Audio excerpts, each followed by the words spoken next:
Hey everybody, Tommy here, World at War Comics, and my next guest is Cullen Bunn. This is really exciting. There's a current Kickstarter from AWA right now with 4 days left, and it is for the Ultimate Oz universe. This thing looks absolutely amazing, written with co-writer Larry King with art from the great Mike Deodato. You're going to want to check this out. This thing looks badass.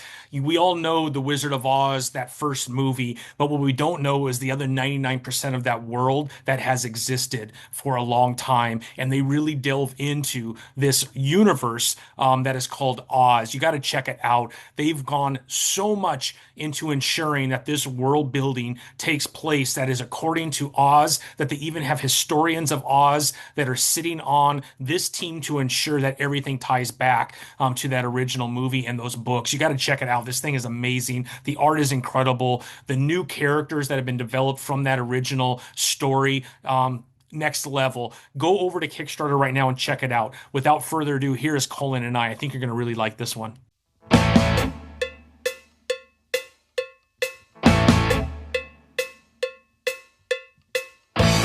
Well, everyone, welcome to World at War Comics. Back again, Mr. Cullen Bunn, the master of horror. Last time you were on, we were talking in some of your horror titles, but we got something maybe a little to do with horror. I felt like maybe there could be a little bit of horror elements to it, but we're here to talk about the Ultimate Oz universe. But before we get into that, Cullen, how have you been? I've been doing really well, keeping busy, which sometimes that's the about the best you can hope for. You stay busy to keep the nightmares at bay. Exactly, exactly. The nightmare causer, keeping Yeah, the nightmares away, right? whatever it takes at this point, whatever it takes. Exactly. Well, I love it, Colin. The last time that we've had you on, I mean, we talked about all kinds of titles that you have written in your background. Obviously, DC, Marvel. You've done quite a bit across the comic book industry. A lot of amazing creator-owned stuff as well. That's where we talk a lot about the horror comics. You seem to have a knack at bringing forth some of those stories, which has been really fun. One of my favorite things about you as a writer. But today we want to talk about this Ultimate Oz universe. This thing just going through all the people that are involved, really kind of shining a light on like the 99% of Oz that people don't see. I mean, how did this Genesis begin with you, Colin? Well, it all, in a lot of ways, it all goes back to Marvel. When I worked at Marvel, I was working, doing a lot of work with the then editor in chief, Axel Alonso, and he moved on to AWA. And when this Oz project started to come together, he started giving me little hints about it coming together. Like this is something out in the future. And then when it finally did, everything got where it was supposed to be and it launched. He gave me a call and asked if I wanted to take a crack at writing some of these stories. Axel Axel has a gift for building worlds and building a cohesive universe, and he really wanted to approach this in a very similar way to what he did with Marvel, building the Marvel universe to what it was at the time. So yeah, he called me, asked if I wanted to give it a shot, and I pondered it for a little bit because it was kind of uh, it was a little. I wasn't sure it was right for me, and it's a little daunting because Oz is a big deal, and the people who love Oz really love Oz, and uh, and I wanted to make sure that if I was going to do something with the Oz universe, I was going to be additive. I was going to be able to bring my own spin to some things, and I was going to be able to elevate the project in a way that the readers would really like. Yeah.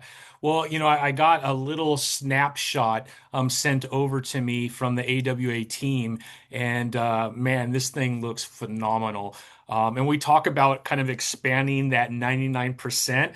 You're going in directions that I don't think the average Oz fan would expect, but it all ties back in, which is awesome. So there are roots that start with the foundation of Oz. So as you're reading it, right, you still have that feel, which is amazing because you do go into some really unique directions.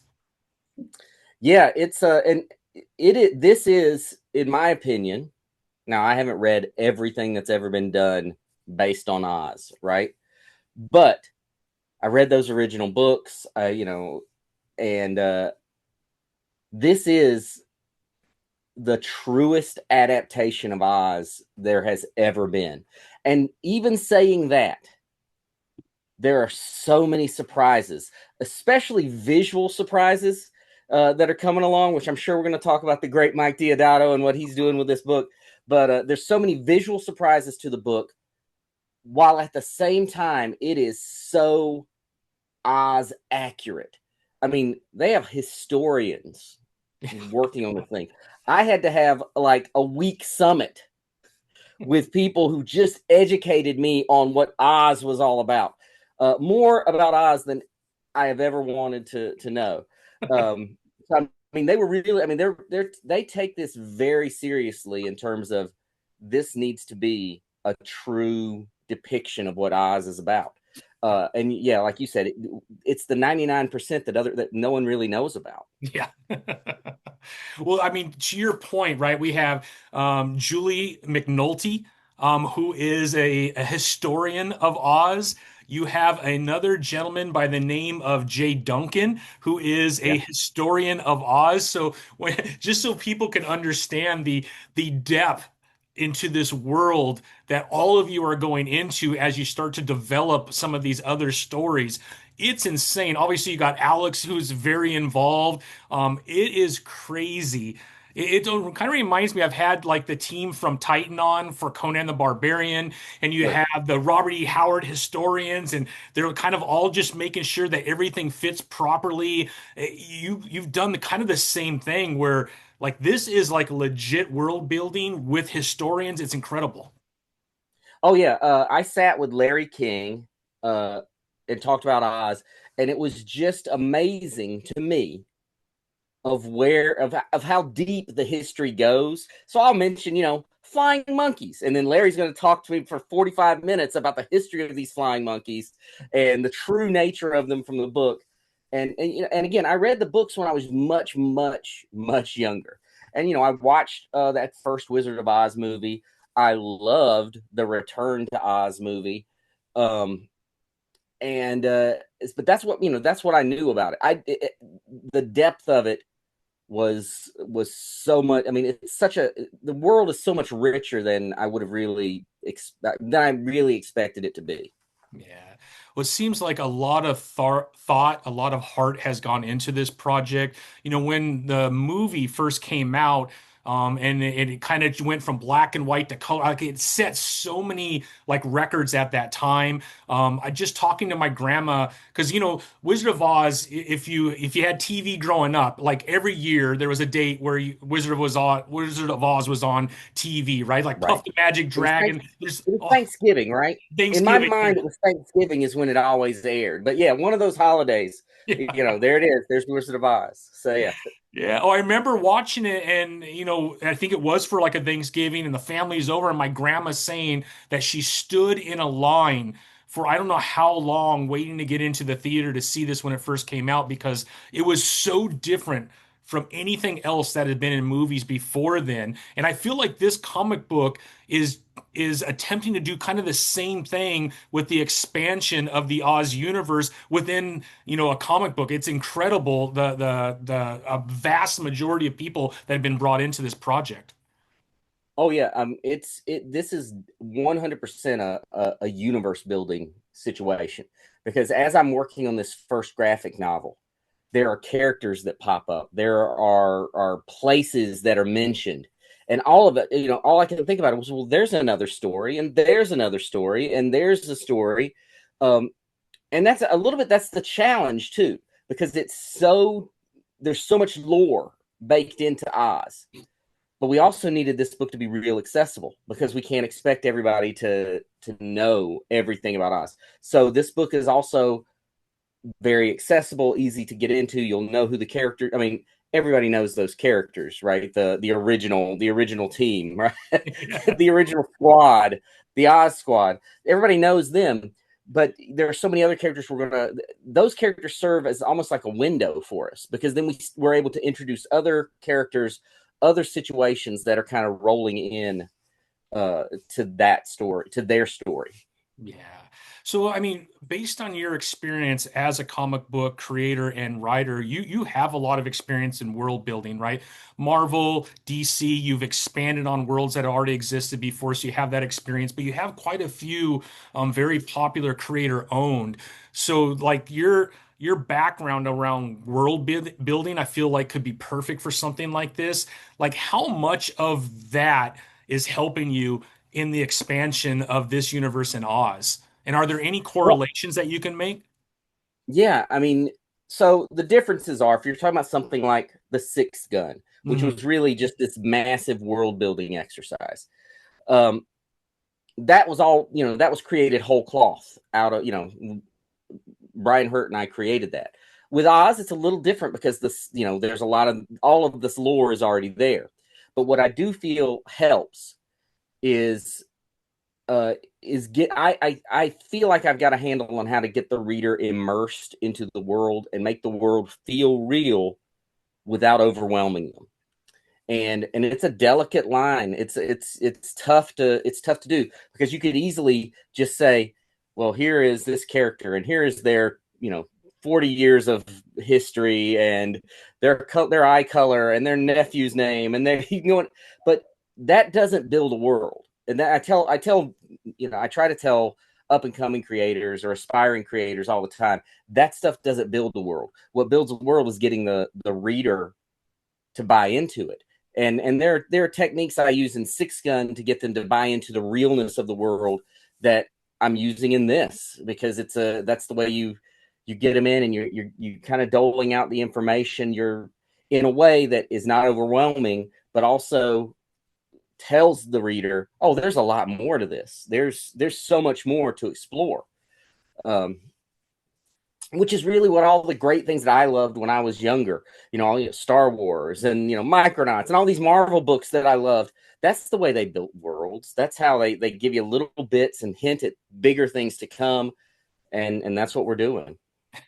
So can you kind of walk through, and then we certainly need to talk about Mike because Mike is one of my favorite artists, and he actually has Sure. done a lot recently with AWA as well, but some of his stuff back in his Marvel days, and it's incredible. I love Mike, great guy. But let's talk about what does that look like as you're working with this entire team? Is there like meetings, roundtable type meetings where ideas are being thrown out? Like, how does that look?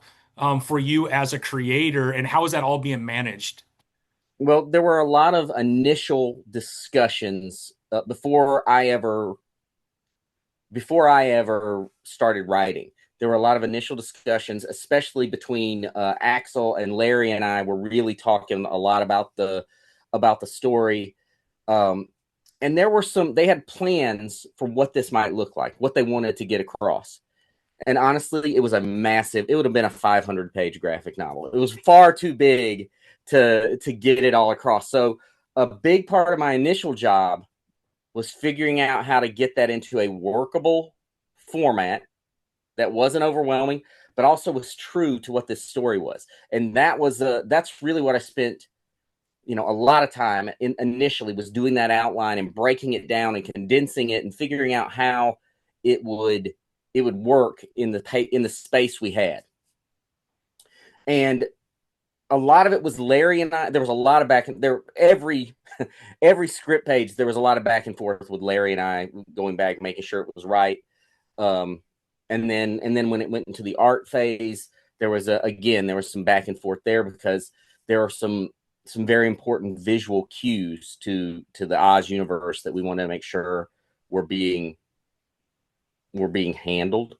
Um, and I remember though, uh, even with how true it is to Oz, I remember thinking Mike sent me some character designs, and I was like, "Oh man, this is never gonna fly.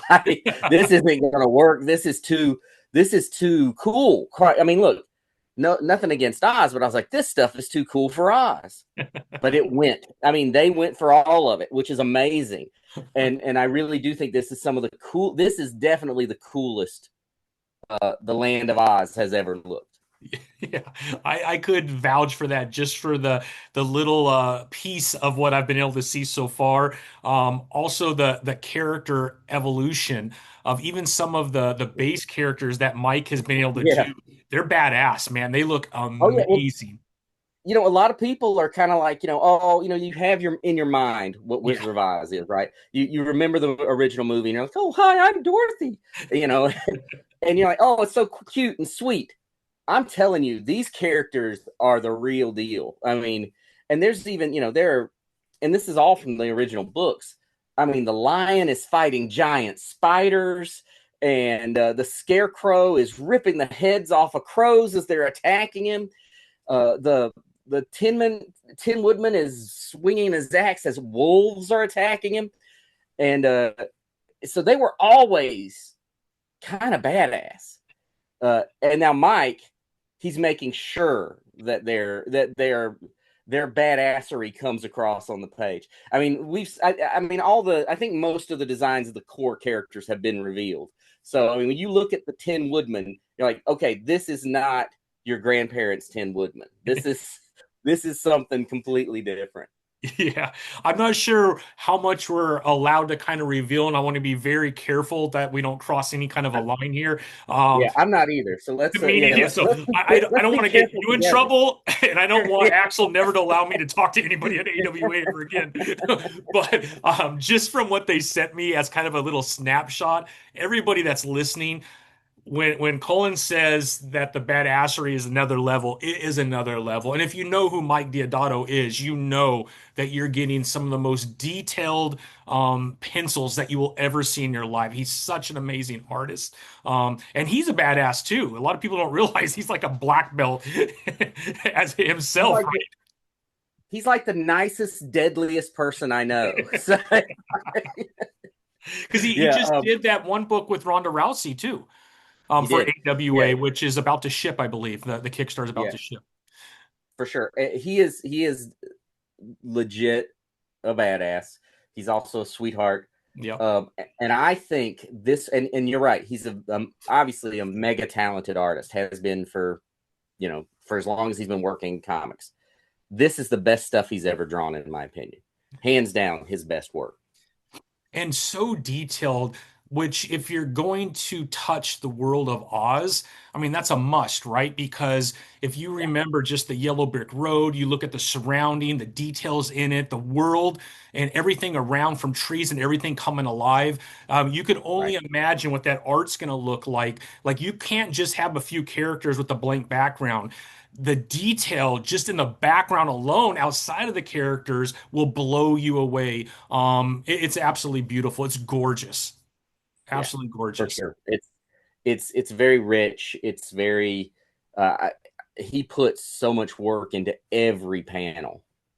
And then not just the art. So I think we need to shout out the colorist as well. Zvorsina, incredible colors. And again, in an Oz book, I think the colors are going to be extremely important to bring forth that story, right? Oh, the color is essential in the Oz book because you start finding the different schools of magic manifest in different colors and always have throughout the lore of Oz. So all of that stuff is very important. Larry was very focused on, all right, we got to make sure these colors are right on, when this witch is casting a spell, this has got to be, these are the color schemes and how that interacts with the other color schemes. So it was the color is really important. It's beautiful, incredible. So what I'm going to do is I'm going to pull up the Kickstarter page because I know for sure we could show everything on the Kickstarter. Yeah. So let's go ahead and pull that up. This is probably the safest thing that we could do without getting anybody in trouble. But yeah, check it out right here. Here is the front page. So the link is going to be below. You have 4 days to get on this. So we want to get this out to as many people as possible to ensure that you have a chance to pick this up. But over 1,000 backers, which is absolutely phenomenal. And getting close to $83,000 for the goal, I think is amazing. But this thing is top notch. Hardcover in a sleeve. It's just beautiful. Yeah, it's that cover. I mean, it's a big hardcover.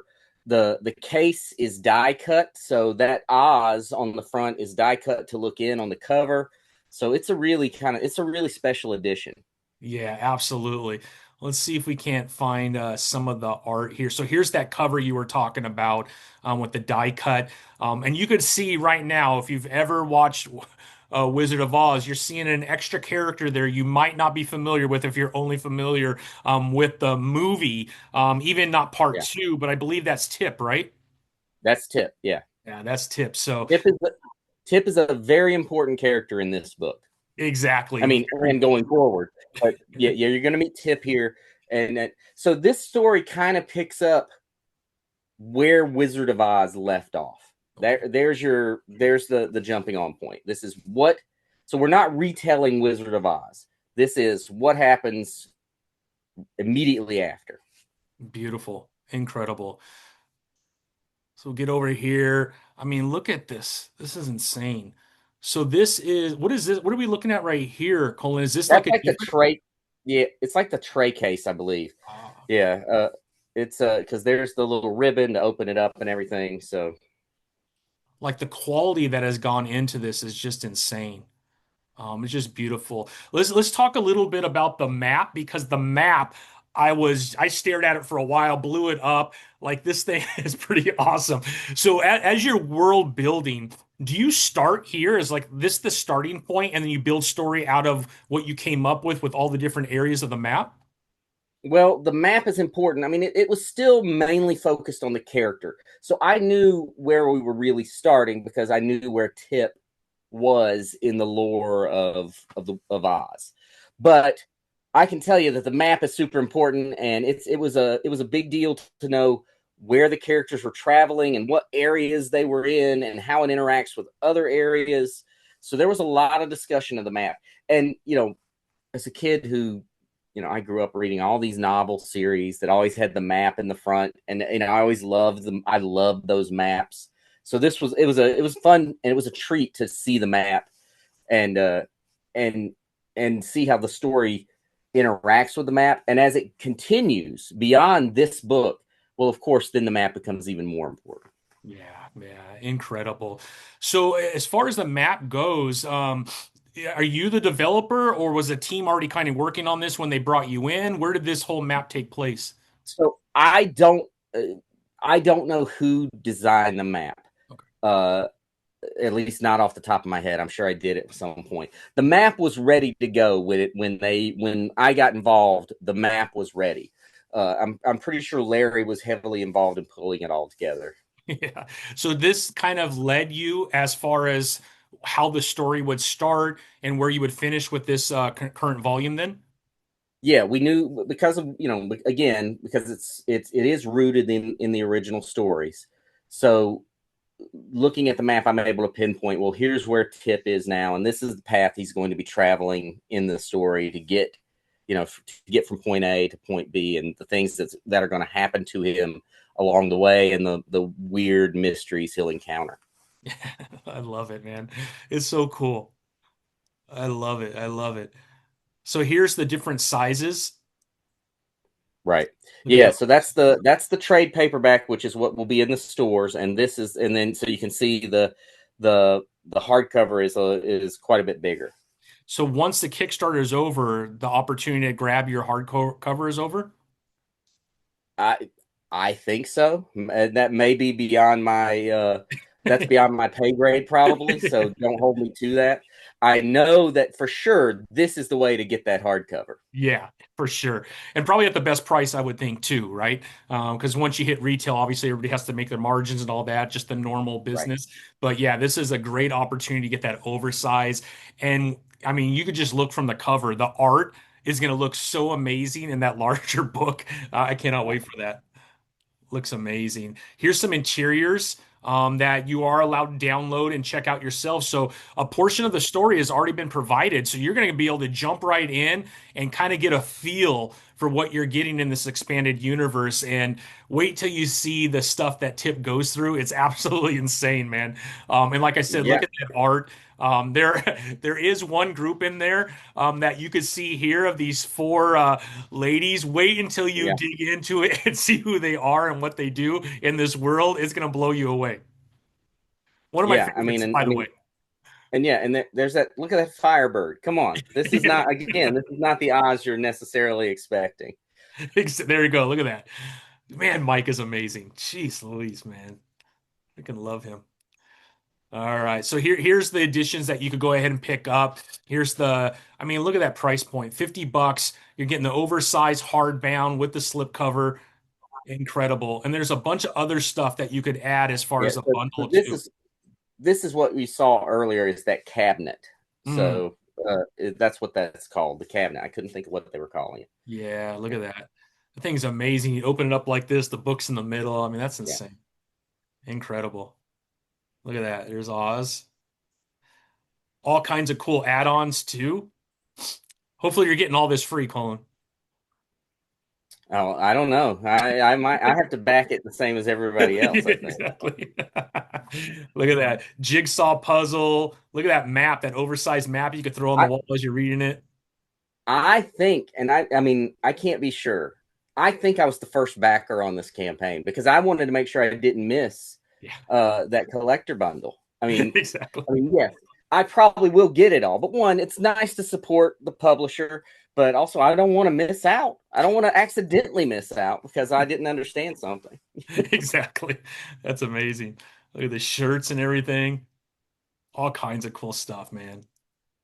All kinds of cool stuff. So here's the stretch goals, which I'm really excited about. So we saw we were at about 82,000 Yeah. so far. So already the free print pack, which is a 4 character design by Mike. So if you're a fan of Mike, which you should be, unless you've been under a rock reading comic books, that's going to be pretty amazing right there. You have the Emerald Upgrain, which is a sewn in emerald green ribbon. That's the ribbon that we saw hanging out the side of the book right there. Exclusive draw in add on. And you could unlock your chance to be drawn in, which is just insane, man. You could also purchase that too. It looks like if you want to be drawn in, which a lot of Kickstarters are doing, and it's so fun. If you're that one guy, in fact, I was watching again, I'm gonna mess this all up, but I was watching like E or something like that, and they were interviewing a couple people in a movie, and there's this one gentleman that lives in New York, and he has a name, and you might know it, Cole. I don't know if you're a big movie guy. I can't remember his name, but he's like a homeless guy, Radio Man, I think his name is Radio That Man, sounds familiar, but and he's he's been in super all these movies. yeah, he's super famous in New York because whenever a movie's being shot, he's always just kind of sitting down in the background on the side of a curb listening to a radio. In fact, he's been in like 160 movies that have been shot in New York. So if you're that type of person and your picture shows up in all these comic books, you don't want to miss out on this one because this is gonna be a big one. Right. Yeah. You could be Radio Man. Okay, I wasn't sure if we could share this, but you could check out the lion and the scarecrow here. I mean, that is definitely not your grandma's lion and scarecrow. Right. Yeah. They're very cool. And the lion looks like he means business, which I like. So Exactly. The scarecrow looks pretty freaky, to be honest. oh yeah, Scarecrow's great. And it's nice because they all have a very distinct look and they're the personalities you would expect still come across, but they just look so to me they're so intense looking. Exactly. Now, with your background, obviously you've done all kinds of genres. I would say, and I don't know if you want to be known as this, but I feel like from a horror standpoint, you're one of the best writers in comic books. Have you been able to kind of tap into that? I know this is more fantasy, but is there kind of a little bit of a horror element we saw with the bird, everything going on? Can you Well, confirm? yeah, I mean, it's this is definitely more of a fantasy. And look, I was I was a fan of fantasy before I was a fan of horror fiction. But there are some dark elements to this story, so I was able to kind of lean into that when it's appropriate. Mombi, who is this witch you're going to meet in the story, I think she's scary as hell, and so I was able to lean into some horror with her and what she's doing.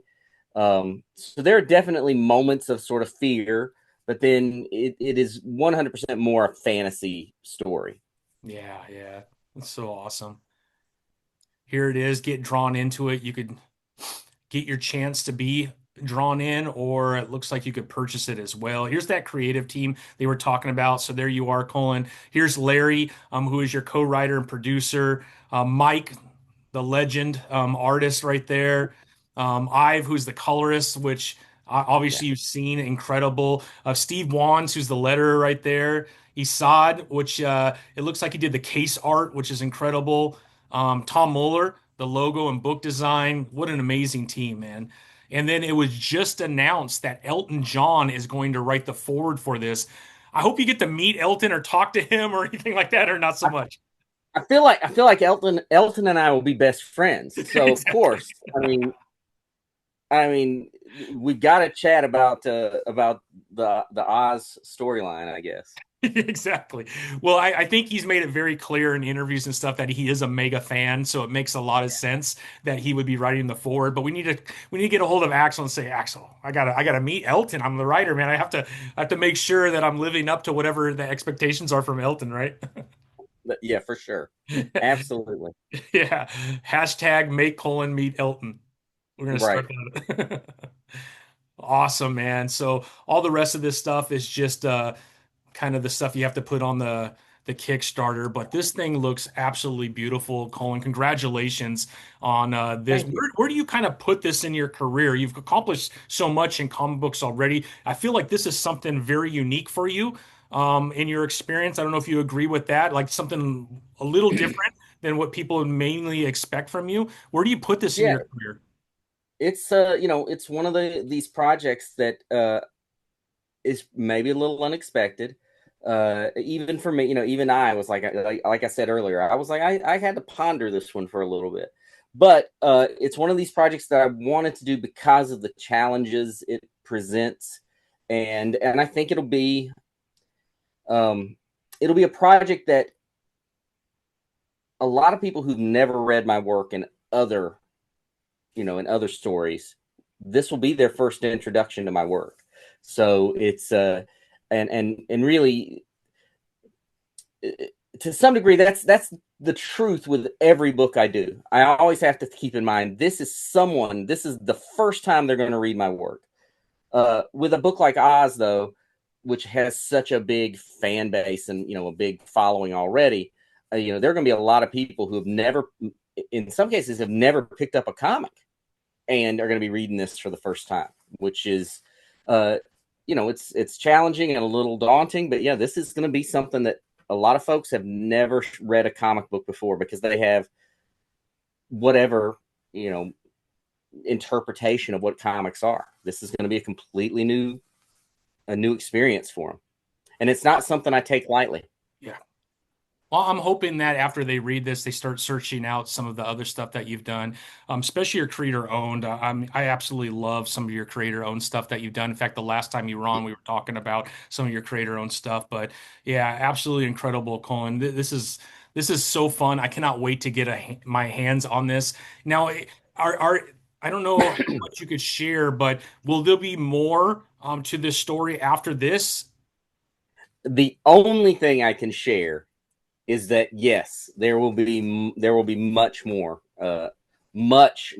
after this. I love it. I love it. So we'll have to wait and find out as more announcements come. Obviously, we're probably putting the Yeah, cart before the horse. We got to get this in 4 days over with, so that way people can get this into their hands. And we'll probably hear a lot more from the AWA team and Axel as to when we'll get the volume two, I guess you would call it, of yeah. the Ultimate Oz universe. But this is absolutely amazing. Like, how long have you been done with this? Have you been working on this for like the last year or Yeah, longer? it's been at least a year, maybe a little longer than that. So I've been done. And done is kind of a it's not quite right because there's still you get pages like I just before I signed on to talk to you, I got another page of art popped up. So um, I've been involved with this now. I guess it's been over a year at this point. Is And the last of my script pages were done. I mean, many months ago. I don't know exactly, but I mean, the last of my script pages were done last year, so it's been at least 6 months. Nice, nice. Is this your first time working with Mike on a project? It is. We thought we had worked together when I saw Mike in at Emerald City Comic Con, and we were like, "Well, we've worked together before," and we realized that no, we have not worked together before. Well, I mean, I'm sorry, not outside of AWA. We thought we had worked at Marvel. Mike and I did a book for AWA called Red Zone. That was the Yeah, Red first Zone. time we worked together. Yeah. Um, but yeah, we were thinking we'd worked together for years and years and years at Marvel on different projects, and no, we were both mistaken. Ah, that's incredible. Incredible. Colin, what else do you have going on that you could talk about? Well, I've got a lot of. We were talking about creator-owned books. I got a lot of creator-owned books. The Sixth Gun is launching a new series called Battle for the Six, which is coming out in just a few weeks from now. I think the first issue. I mean, there's a zero issue that just came out, and then the first official issue comes out very soon. Um, I'm doing a lot of books with Ignition Press right now, and I expect the first of those will be announced within the next week or two. And then I just launched a video podcast on my own where I talk about horror books and movies and comics and everything horror related. And it has the very classy title of The Colonoscopy. So the first episode of that just launched on YouTube about a week ago. All right, we'll put the link down. Get over Yeah, there and make sure you subscribe to colonoscopy. That is yeah. hilarious, by the way. That is awesome. That Look, is, I gotta keep things classy. yeah, exactly, exactly. Now you mentioned you were just at Emerald Comic Con. Are you going to be at other cons from now on? You're going to be at San Diego, I assume.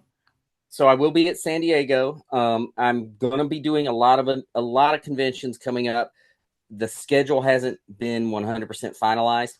I do run a free newsletter that comes out every week where I go into everything I'm doing and behind the scenes and what I'm working on, and it has a schedule of where I'll be. So, and if you haven't checked out that newsletter, you should because I'm kind of proud of it. That's Substack, The right? newsletter, yes, through Substack.